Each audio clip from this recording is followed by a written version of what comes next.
I saw a post today that said women will throw themselves at the Pookies and Rayrays of the world, but they won't throw themselves at a good man.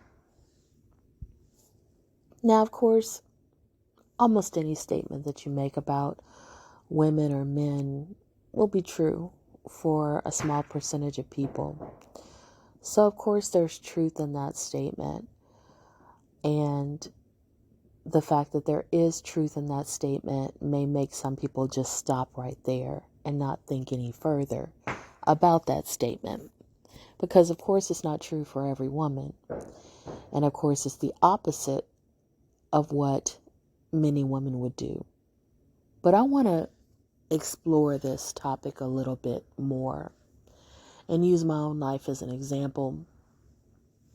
I grew up in a very strict household. And I grew up in the suburbs, so there wasn't even access to what people would call Pookies and Rayrays. They just weren't even around. And I went to private school up until 7th grade. Then I went to public school. And again, I was in magnet school, so there just weren't any Pookies or Rayrays around. And then I went to college, and again, there really weren't any Pookies or Rayrays around. And then I graduated college. And I guess you could say I got around my first group of what people might think were thugs in a sense. Once I was grown and actually divorced. And what I noticed, when I was in college, I got engaged my senior year of college, and I had an experience that kind of partially led to the end of that engagement. My fiance decided to drop out. He wanted to be a musician, and he wanted me to drop out with him. And I told him no, I didn't work as hard as I worked, and sometimes worked 2 and 3 jobs to be able to pay for my tuition to drop out. And I, again, like I told you, I lived in a strict household, so that was not even an option. I was still living at home with my parents, so there is no way in the world I could have dropped out.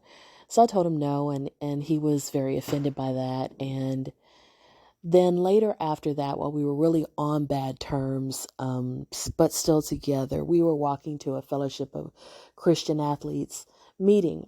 They had like this networking meeting, kind of a little party.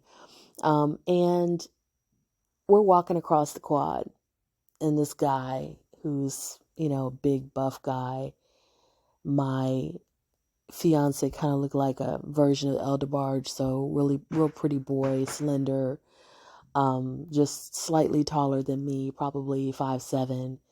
And this guy is at least 6'2", probably double his weight.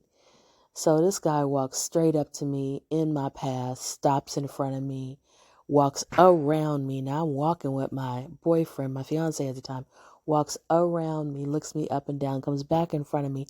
I've literally had to stop walking because this guy has, interrupted our walk so much and basically says, he can't handle you.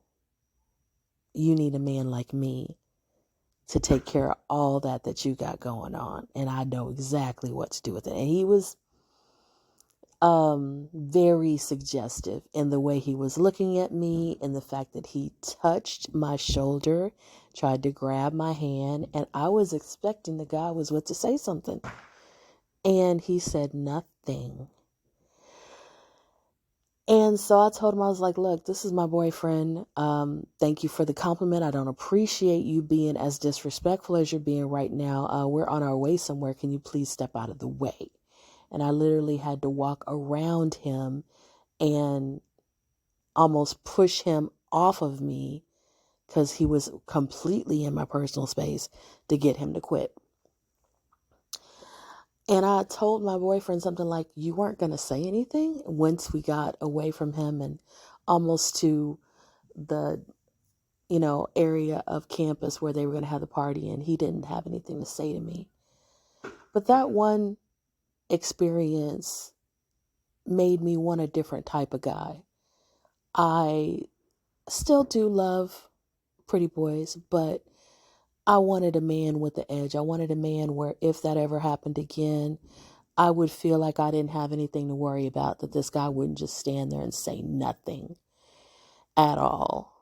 Especially when this guy is literally touching me all up on my body, like literally breathing in my face, close enough to kiss me. You know what I'm saying?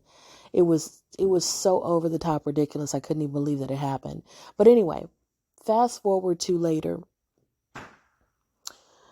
I noticed that some of these men who some people might think were thugs,